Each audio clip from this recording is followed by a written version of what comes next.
Olá, eu sou a Rafa e esse é o canal Química para Todos. Sejam todos muito bem-vindos.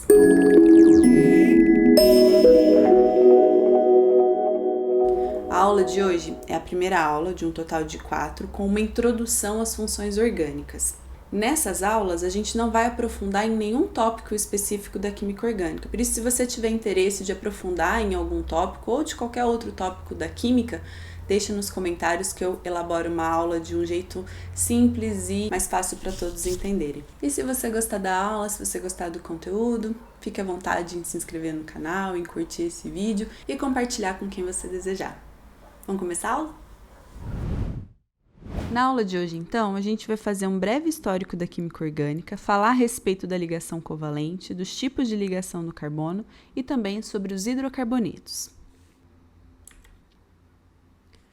Começando pela história da química orgânica, então, a gente sabe que a química orgânica está amplamente nos seres vivos. Hoje a gente sabe que a química orgânica é a química dos compostos obtidos a partir de seres vivos.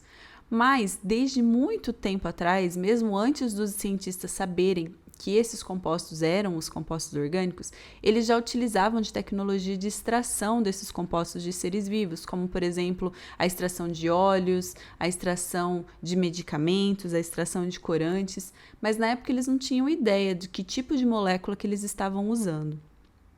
Foi somente lá no século XVIII que esse tema começou de fato a ser estudado. Em torno de 1772, o químico francês Lavoisier, que é considerado o pai da química moderna, ele estava estudando a combustão de compostos orgânicos e ele verificou que um dos produtos dessa combustão era o gás carbônico. Logo, ele deduziu que esses compostos, então, eles deveriam ser ricos em átomos de carbono, já que um dos componentes principais da combustão era o gás carbônico. Em 1777, o químico e mineralogista sueco Bergman, ele fez a primeira diferenciação entre compostos minerais e aqueles fabricados por seres vivos. E aí, um pouco depois disto, os cientistas eles começaram a notar que enquanto os compostos minerais eles eram facilmente obtidos em laboratório, o mesmo não acontecia para esses compostos que hoje a gente conhece como compostos orgânicos. E aí, por isso, para tentar explicar essa diferenciação, surgiu a teoria da força vital, ou o vitalismo, que era super defendido na época por Berzelius. Segundo Berzelius, nos seres vivos havia uma força especial, desconhecida até então, que era necessária para sintetizar os compostos orgânicos, e a essa força ele deu o nome de força vital. E essa teoria ela foi bastante aceita por algum tempo. Porém, em 1828, o cientista alemão Friedrich Wöhler, que foi aluno de Berzelius, ele conseguiu sintetizar em laboratório um composto orgânico. Eu acho que essa síntese foi até meio sem querer, mas ele aqueceu o cianato de amônio e a partir dessa síntese ele obteve a ureia, que foi então o primeiro composto orgânico obtido em laboratório. Com a obtenção da ureia em laboratório, caiu por terra a teoria da força vital, pois descobriu-se que não era necessário ser um organismo vivo para sintetizar esse composto. Ele podia, sim, ser sintetizado em laboratório. Então, agora, os cientistas eles precisavam definir o que era um composto orgânico, porque não era mais um composto que precisava da força vital. Caiu por terra essa teoria. O estudo da química orgânica como a gente conhece hoje, ela foi graças principalmente ao químico também alemão Kekulé.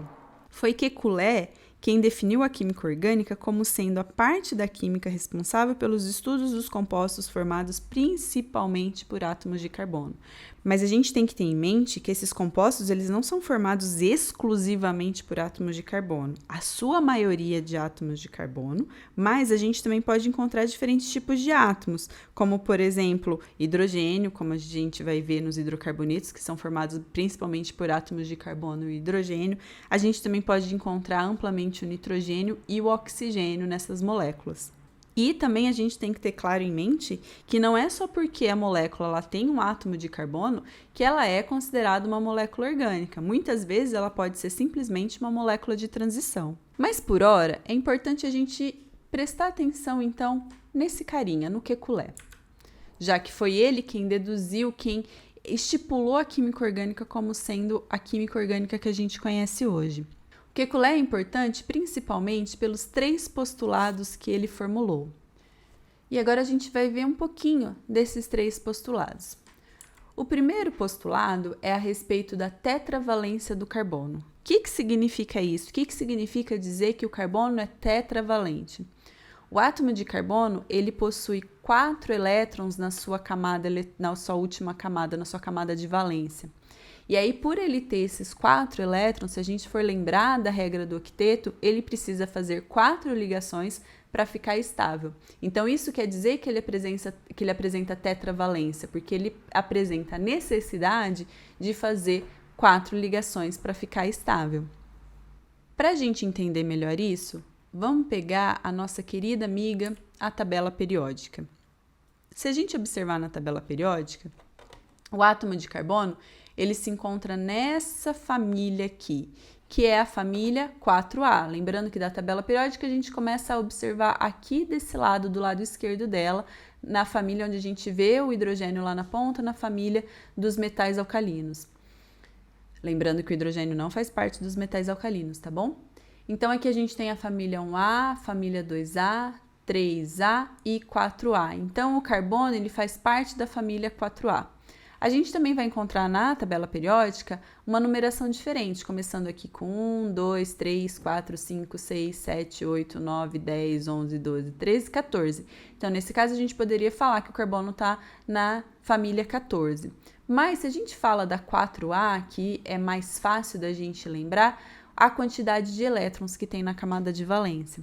Então, o carbono, assim como todos os átomos na sua família, apresenta 4 elétrons na sua camada de valência.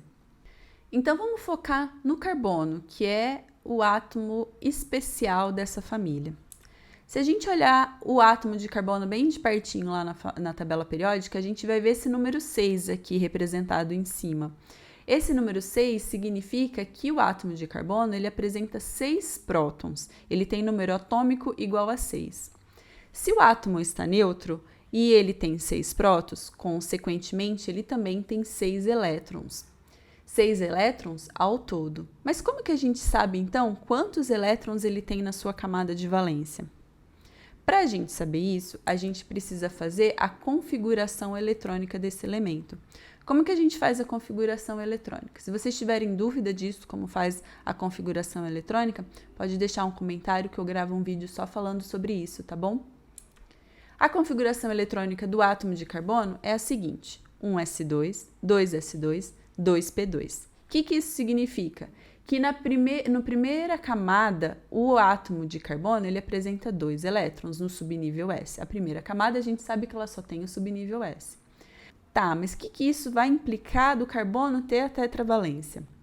Vamos observar essa última camada, a camada mais externa. A primeira camada é a camada mais próxima do núcleo e essa segunda camada é a camada externa e por isso é chamada de camada de valência. É onde as ligações químicas vão ocorrer. Então, a gente tem que, na camada 2, a gente tem o subnível SP. Então, nós temos 2 elétrons no subnível S.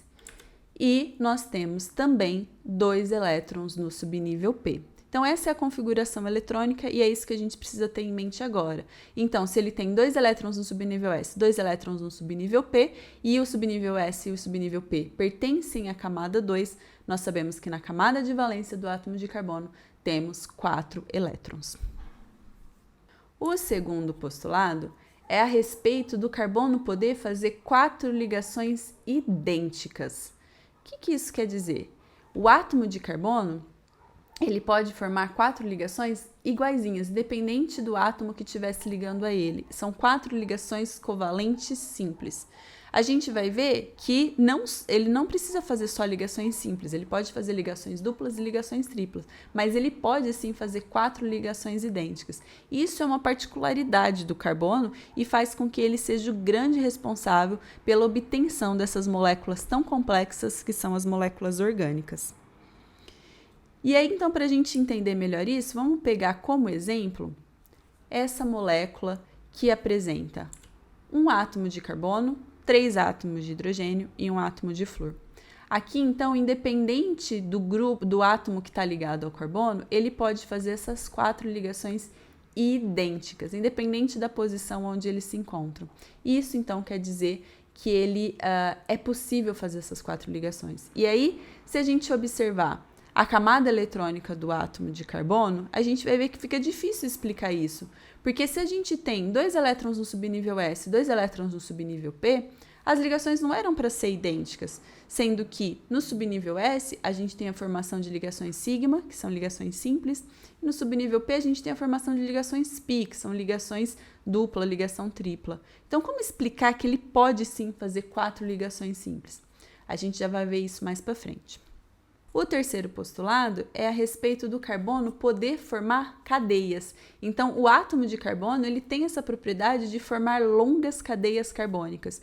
As longas cadeias carbônicas são responsáveis pela obtenção de compostos como compostos poliméricos, as longas cadeias poliméricas, como as longas cadeias de DNA, as longas cadeias de proteína, as longas cadeias de carboidrato, e o carbono é o grande responsável por isso. Outros átomos, como o átomo de enxofre, por exemplo, eles também podem formar ligações em cadeia dessa forma, mas a estabilidade dessas cadeias formada por átomos de carbono é muito maior do que formado por qualquer outro tipo de átomo. E aí, então, com esses 3 postulados, Kekulé faz a base da química orgânica tal qual a gente conhece hoje. Mas antes da gente começar a aprofundar na química orgânica, a gente precisa primeiro relembrar a respeito da ligação covalente. O que é a ligação covalente? Mas antes ainda da gente falar da ligação covalente, a gente precisa entender o que é uma ligação química. Então, se a gente colocar num gráfico de energia potencial versus a distância entre núcleos atômicos, distância entre os núcleos atômicos é a distância entre 2 átomos separados, sem estar formando ligação química. Então, se os átomos eles estão distantes a uma distância suficiente que o núcleo de um átomo não sente a presença do núcleo do outro átomo, a interação, a energia potencial entre eles é praticamente nula. Conforme esses átomos vão se aproximando, conforme o núcleo vai começando a chegar mais perto do núcleo do outro átomo, a energia potencial ela começa a ter uma ligeira queda. E aí, quando esses átomos eles estão com uma proximidade suficiente para que, de fato, um átomo sente a presença do outro, a gente começa a ver uma queda da energia potencial do sistema. E essa queda vai acontecendo até a ligação química acontecer, até que os núcleos atômicos eles estejam próximos o suficiente para que as camadas eletrônicas se fundem, formem uma única camada, sendo que os elétrons têm a possibilidade de estar em qualquer região entre as 2 camadas.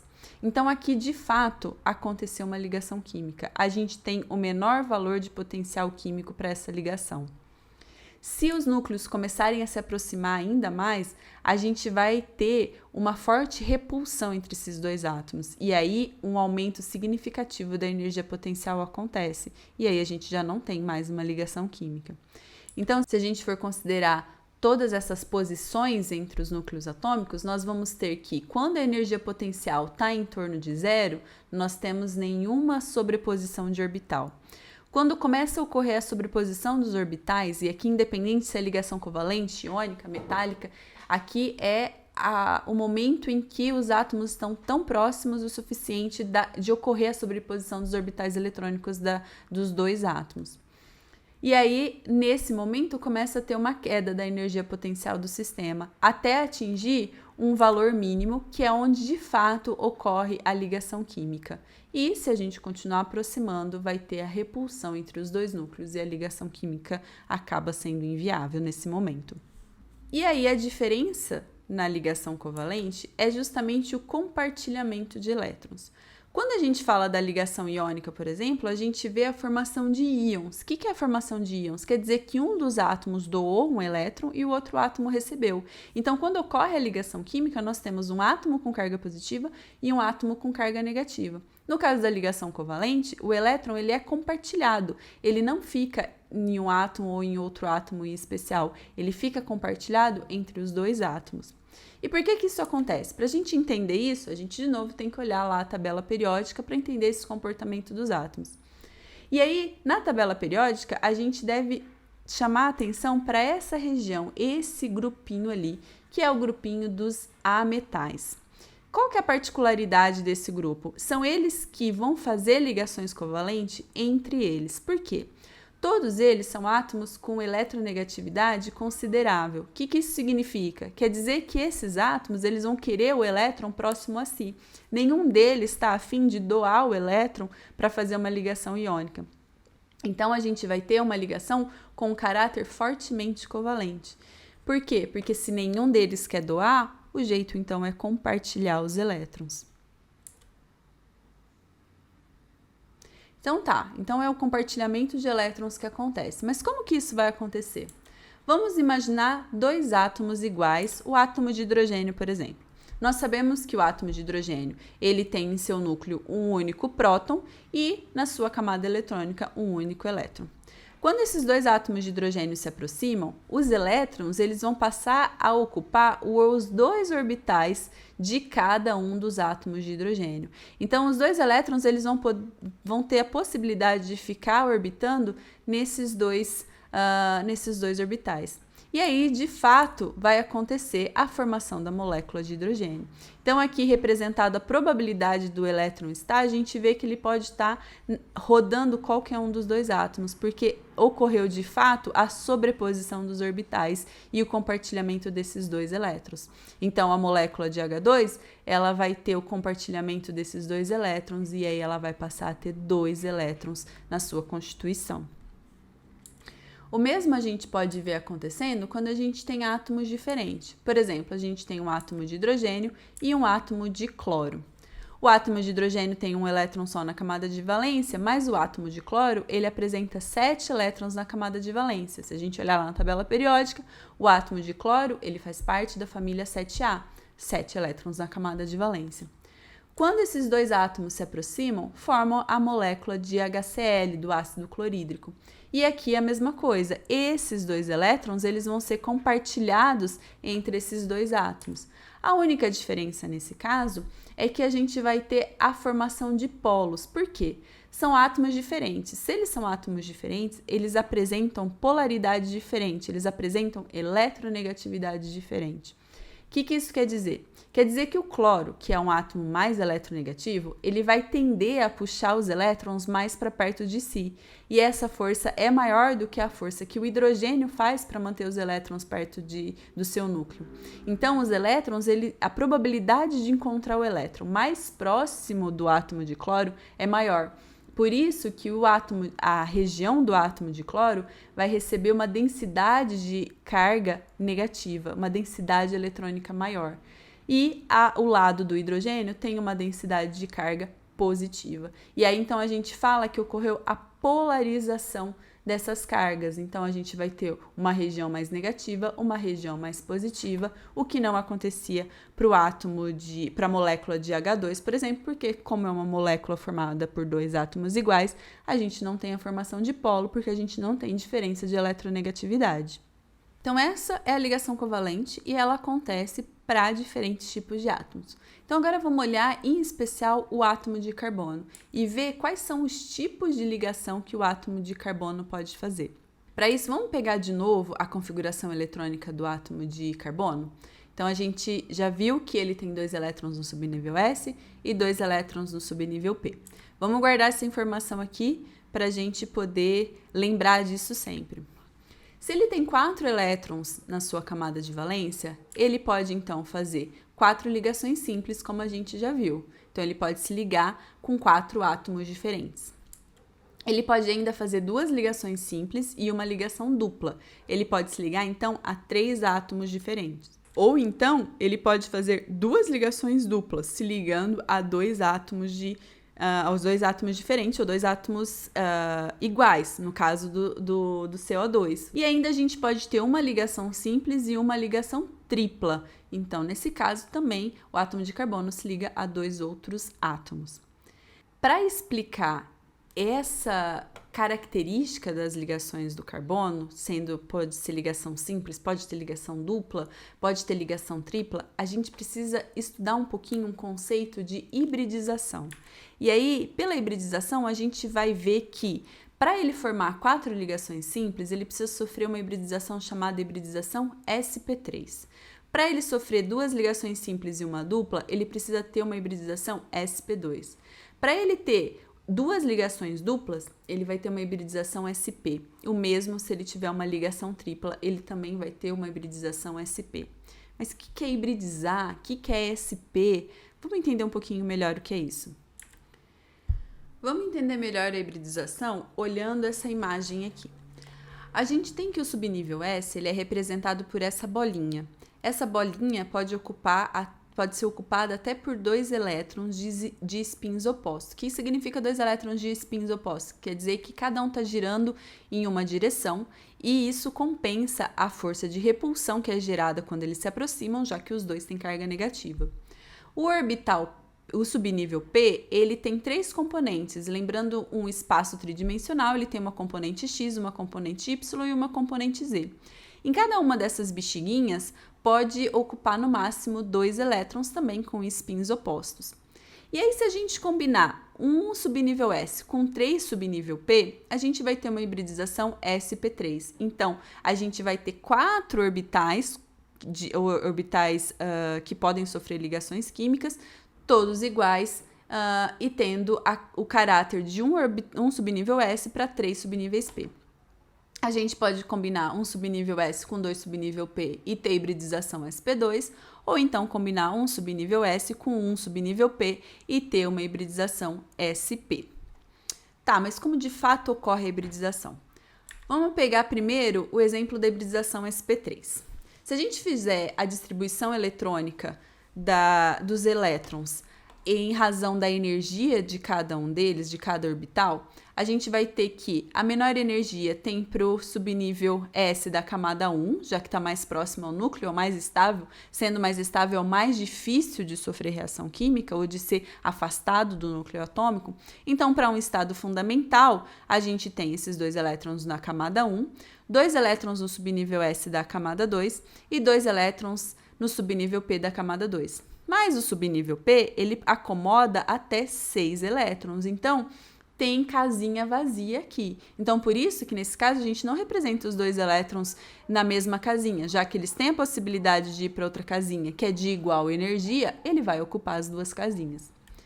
Quando a gente excita esse átomo, ele passa para um estado excitado, vai ocorrer, então, a transferência desse elétron da camada S, do subnível S da camada 2 para o subnível P da camada 2. Então, aqui no subnível P, a gente vai ter 3 elétrons e aqui um elétron só. Dessa forma, a gente vê que a gente vai ter, de fato, a possibilidade de formação de 4 ligações químicas, porque esses 4 elétrons, então, eles ficam aptos a sofrer ligação química. E aí, para acontecer 4 ligações químicas idênticas, 4 ligações sigma, a gente vai ter um estado hibridizado, em que vai ter a combinação desses 3 elétrons que estavam antes na camada P, com esse 1 elétron que estava antes na camada S, no subnível S, e vai formar, então, o orbital hibridizado sp3, com uma energia intermediária entre esses 2 subníveis. O mesmo, algo bem parecido, vai acontecer para a hibridização sp2. Então, no estado fundamental, a gente tem a mesma configuração, no estado excitado, a mesma configuração de antes. O que vai mudar somente é o estado hibridizado, que agora a gente vai ter a hibridização sp2. Então, somente 2 subníveis P vão formar o orbital hibridizado. Então, aqui a gente vai ter somente 3 elétrons nesse orbital. Então, 3 elétrons que vão formar ligações sigma. E esse elétron que continuou no subnível P, ele vai formar uma ligação π. Ligação π, lembrando, são ligações duplas, ligações triplas. E também, no caso da hibridização sp, a gente vai ter o estado fundamental da mesma forma, o estado excitado da mesma forma, e o que vai mudar é somente o estado hibridizado, que agora a gente vai ter a sobreposição somente de um subnível S e de um subnível P, formando então a hibridização sp, 2 elétrons. Então aqui a gente tem a possibilidade de 2 ligações sigma e 2 ligações π. Essa, então, são as 3 possíveis hibridizações do carbono. A gente pode ainda classificar o carbono de acordo com a quantidade de átomos de carbono que ele está ligado. Vamos pegar essa molécula hipotética aqui, formada somente por átomos de carbono e átomos de hidrogênio. Vamos observar então todos os átomos de carbono em particular. Vamos pegar então esses átomos de carbono aqui que estão ligados a somente um átomo de carbono. Eles são chamados então de carbono primário. Por quê? Porque eles estão ligados a somente um átomo de carbono. Então, olha, esse CH3 ele está ligado somente a esse átomo de carbono. Não importa que ele está ligado a outros 3 átomos de hidrogênio, é só a quantidade de átomo de carbono. O mesmo acontece para esse, o mesmo acontece para esse, o mesmo acontece para esse. Se o átomo de carbono ele estiver ligado a outros 2 átomos de carbono, independente se é por dupla, por tripla ligação ou por ligação simples, ele é chamado de um carbono secundário. Se o átomo de carbono está ligado a outros 3 átomos de carbono, independente se é por ligação simples ou por ligação dupla, aqui não tem jeito de ser ligação tripla, ele é um carbono terciário. E se ele está ligado a 4 átomos de carbono, e aí nesse caso tem que ser 4 ligações simples, ele é chamado de carbono quaternário. Então essa também é um tipo de classificação do carbono e a gente vai ver um pouquinho dela quando a gente falar a respeito de isomeria na próxima aula. E aí aqui então a gente tem que ter em mente que não importa o tipo de ligação que o carbono está sofrendo, importa somente a quantidade de átomos de carbono que ele está ligando. Agora, então, a gente pode começar a estudar a respeito das funções orgânicas, começando com a mais simples delas, que são os hidrocarbonetos. Então, agora, a gente pode, de fato, entrar nas funções orgânicas. E a gente vai começar com a mais simples delas, que são os hidrocarbonetos. Hidrocarbonetos, como o próprio nome já diz, é formado por átomos de hidrogênio e átomos de carbono, somente. A composição de um hidrocarboneto é somente átomos de carbono e de hidrogênio. Independente se tem ligação simples, ligação dupla, ligação tripla, ligação cíclica, não importa, é somente átomos de carbono e de hidrogênio. E quando a gente fala dos hidrocarbonetos, que é a classe mais simples e mais ampla dos compostos orgânicos, a gente não pode deixar de lembrar do petróleo e da sua composição, que é principalmente de hidrocarbonetos. O petróleo ele é extraído e levado para as refinarias, onde ele é separado em vários componentes, que são os chamados derivados do petróleo. Dentre os derivados do petróleo, nós podemos destacar alguns que estão presentes no nosso cotidiano, como, por exemplo, a gasolina, que é um produto líquido, volátil, altamente inflamável e ele é composto por diferentes tipos de hidrocarbonetos e, como a gente já sabe, a gasolina é usada como combustível. Nós temos também o GLP, que é o gás liquefeito de petróleo, que é composto de hidrocarbonetos simples, como propano, butano, propeno e o buteno, por isso são hidrocarbonetos simples, então eles são gases. E ele é popularmente conhecido como gás de cozinha, mas ele também pode ser usado como combustível industrial. Nós temos também o querosene, que é um produto intermediário entre a gasolina e o óleo diesel, e ele é usado como combustível doméstico, por exemplo, para acender lamparinas. Nós temos também o óleo diesel, que também é um combustível que está presente no nosso cotidiano. O nafta petroquímico, que é a matéria-prima básica usada na produção do plástico, como, por exemplo, os plásticos obtidos na Braskem, o polietileno, por exemplo. E também o asfalto, que é a composição final dos hidrocarbonetos mais pesados, eles constituem o asfalto. A gente vê, então, uma ampla variedade de compostos de hidrocarbonetos só que a gente pode encontrar só no petróleo. E esses hidrocarbonetos, então, eles são formados somente por átomos de carbono e hidrogênio, independente do tipo de ligação que ocorre entre esses átomos. Então, aqui a gente tem exemplo de uma molécula de hidrocarboneto formada somente por ligações simples, aqui a gente tem uma molécula de hidrocarboneto com uma ligação dupla, e aqui a gente tem uma molécula de hidrocarboneto com ligações dupla e simples alternadas, formando um anel que é conhecido como o anel benzênico. Essa molécula aqui é a molécula do benzeno. Daqui a pouco a gente fala um pouquinho mais sobre ela. A gente pode ainda subdividir os hidrocarbonetos. Essa subdivisão pode ser feita entre os alcanos, que são formados somente por ligações simples, e por isso eles são ditos hidrocarbonetos saturados. eles podem fazer somente ligação simples e por isso todos os átomos de carbono apresentam hibridização sp3. E como eles são ditos saturados, quer dizer que eles estão saturados de hidrogênio, ou seja, eles apresentam a maior quantidade de átomos de hidrogênio que uma molécula de hidrocarboneto pode apresentar. A segunda classe de hidrocarboneto são os alcanos. Os alcanos são aqueles que apresentam pelo menos a presença de uma dupla ligação. Se ele tem uma dupla ligação, ele é chamado então de hidrocarboneto insaturado e apresenta hibridização sp2 além da hibridização sp3. E por ele ser um hidrocarboneto insaturado, quer dizer que ele está insaturado de hidrogênio, então ele não tem a quantidade máxima de hidrogênio. E antigamente ele também era conhecido como olefinas. Ainda hoje vocês podem encontrar essa definição, que os alcenos também são conhecidos como olefinas. Depois dos alcenos, nós temos então os alcinos, que são compostos que apresentam pelo menos uma ligação tripla. Eles também são hidrocarbonetos insaturados, porque eles têm não têm a quantidade máxima de hidrogênio, e eles apresentam uma hibridização sp. E nós temos também os compostos aromáticos. Quem são eles? São aqueles compostos que são cíclicos e que apresentam alternância entre dupla ligação e simples ligação, como é o caso do benzeno. Todos os derivados do benzeno vão ter esses anéis aromáticos. E por eles ter um anel aromático, ter a presença de uma dupla ligação, ele também é um hidrocarboneto insaturado e também apresenta a hibridização sp2.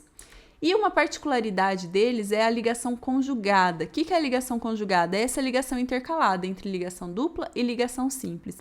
Isso vai fazer com que os elétrons π, que são os elétrons que formam a dupla ligação, eles fiquem deslocalizados. Então, os elétrons que fazem parte da ligação π, eles não ficam fixos entre esses dois carbonos, eles ficam oscilando entre os átomos de carbono. Por isso que a gente pode representar os compostos à base de benzeno com essa bolinha aqui no meio. Isso quer dizer que esses elétrons eles estão presentes ao redor de todos os átomos de carbono, não só entre dois em especial. E isso confere, então, uma alta estabilidade a esse composto. É muito mais difícil a gente quebrar uma ligação dentro de um anel benzênico do que dentro de um anel que não tem dupla ligação ou que não tem dupla ligação conjugada. Um anel de 6 átomos de carbono sem a presença dessas ligações conjugadas, porque a ligação fica mais enfraquecida. Aqui a gente tem ligações bastante estáveis e difíceis de serem quebradas. Agora, então, a gente passa para algo que é temido dos alunos, que é a nomenclatura dos compostos orgânicos. Mas a gente vai tentar facilitar e simplificar um pouquinho essa nomenclatura. A nomenclatura de um composto orgânico, ela é formada principalmente por 3 partes. Nós temos um prefixo, que vai nos dizer quais são os grupos substituintes do hidrogênio na cadeia principal. Nós temos uma base que vai nos dizer quantos átomos de carbono tem a cadeia principal. E nós temos o sufixo, que vai nos dizer qual é a classe desse composto orgânico. Vamos ver cada uma delas em particular? Vamos olhar primeiro para o prefixo. Vamos pegar essa molécula aqui. Vamos tentar nomear essa molécula. Como que a gente vê se ela vai ter um prefixo? A gente vai ver o composto que está substituindo o átomo de hidrogênio. O que é substituir um átomo de hidrogênio? Se essa cadeia fosse composta somente pelos carbono e átomos de hidrogênio, ela teria aqui nessa região 2 átomos de hidrogênio. E ela não tem, porque ela tem um CH3. Vamos imaginar esse CH3 como sendo qualquer átomo, qualquer grupo. Não precisa ser... A gente sabe que aqui também tem só átomos de carbono e de hidrogênio, pode dar uma confundida, mas vamos imaginar que é um átomo X. Então, esse é o substituinte do hidrogênio que anteriormente estava aqui. Então, é nele que a gente vai olhar para dar o nome do prefixo dessa molécula. E aí, se ela é formada por um hidrocarboneto também, a gente vai ter que ver quantos átomos de carbono tem esse hidrocarboneto para poder dar o nome correto nesse prefixo. Então, aqui a gente tem uma pequena tabelinha, e vocês podem encontrar tabelas muito mais complexas nos livros, dizendo que se a gente tem um grupo CH3, a gente tem um grupo metil. Se a gente tem um grupo CH3, CH2, a gente tem um grupo etil. Se a gente tem um grupo CH3, CH2, CH2, a gente tem um grupo propil. E assim, diferentes nomes de cada um desses grupos. Aí, então, a gente pode observar a base desse composto. A base desse composto, a gente vai olhar a cadeia principal. Como que a gente sabe qual é a cadeia principal? É a cadeia que tem a maior quantidade de átomos de carbono. Nela, então, a gente vai ter que ver quantos átomos de carbono tem e poder dar a nomenclatura correta. Vamos olhar aqui quantos átomos de carbono ela tem. Tem 1, 2, 3, 4, 5, 6, 7 átomos de carbono. Se ela tem 7 átomos de carbono, qual é a base desse nome, então? Vai ser hept. Hept o quê? A gente vai ver agora com a nomenclatura do sufixo, porque vai ser o sufixo que vai nos dizer qual é a classe orgânica que esse composto pertence. Como é que a gente está estudando somente os hidrocarbonetos, a gente vai focar na nomenclatura dos hidrocarbonetos. Então, os sufixos, eles vão ser de acordo com o tipo de hidrocarboneto que a gente está falando. Então, se a gente está falando dos alcanos, a gente vai ter o sufixo ano. Como que fica isso? Vamos pegar como exemplo a molécula que a gente estava vendo anteriormente. A gente viu, então, que essa molécula, ela tem um metil, que é um CH3, e ela tem 7 átomos de carbono na cadeia principal. Então, o nome correto dessa molécula é 2-metil-heptano. Por que esse 2 está aqui? Porque quer dizer que esse metil está no carbono 2. E por que no carbono 2 e não no carbono 6? Porque a gente começa a contar de onde está mais perto desse grupo metil. Então, essa ponta da cadeia é onde está mais próximo, então o átomo número 1 vai ser esse átomo aqui, e esse aqui o número 2. Então, 2-metil-heptano. E quando a gente tem os alcenos, a gente vai ter a terminação eno, o sufixo eno. Vamos pegar esse exemplo aqui de um alceno? Como que a gente dá a nomenclatura para ele, então? Ele vai ser o 4-metil-2-hexeno. Uai, mas por que esse 4 agora está aqui e não é o 3? Porque quando a gente tem a dupla ligação, a gente vai ver qual é a ponta que a dupla está mais próxima. Então, a ponta que a dupla está mais próxima é essa ponta aqui. Então, de novo, esse átomo aqui vai ser o átomo número 1. Então, 1, 2. Então, quer dizer que a dupla ligação está no carbono 2. Então, por isso que esse 2 está aqui na frente do hexeno, porque eu tenho que dizer aonde está a dupla ligação. E o 4 mostra aonde está o metil. Então, 1, 2, 3, 4. O grupo metil está no carbono 4. E depois nós temos os alcinos, que têm a terminação em ino. Da mesma forma que a gente deu a nomenclatura para um alceno, a gente também vai dar para o alcino e a gente tem que dizer aonde está a tripla ligação. Por que eu não disse nesse caso? Porque independente se a tripla está nesse carbono ou nesse carbono, é o mesmo composto. A gente tem o propino. Então, como o propino só tem 3 átomos de carbono e se a tripla estiver aqui ou aqui é a mesma coisa, a gente não precisa colocar o número na frente para dizer aonde está essa tripla ligação. E para os anéis aromáticos, como que a gente dá a nomenclatura? Aqui nos aromáticos, se a gente tiver somente os anéis aromáticos, depende da forma que eles estiverem ligados entre si, a gente vai ter nomes diferentes.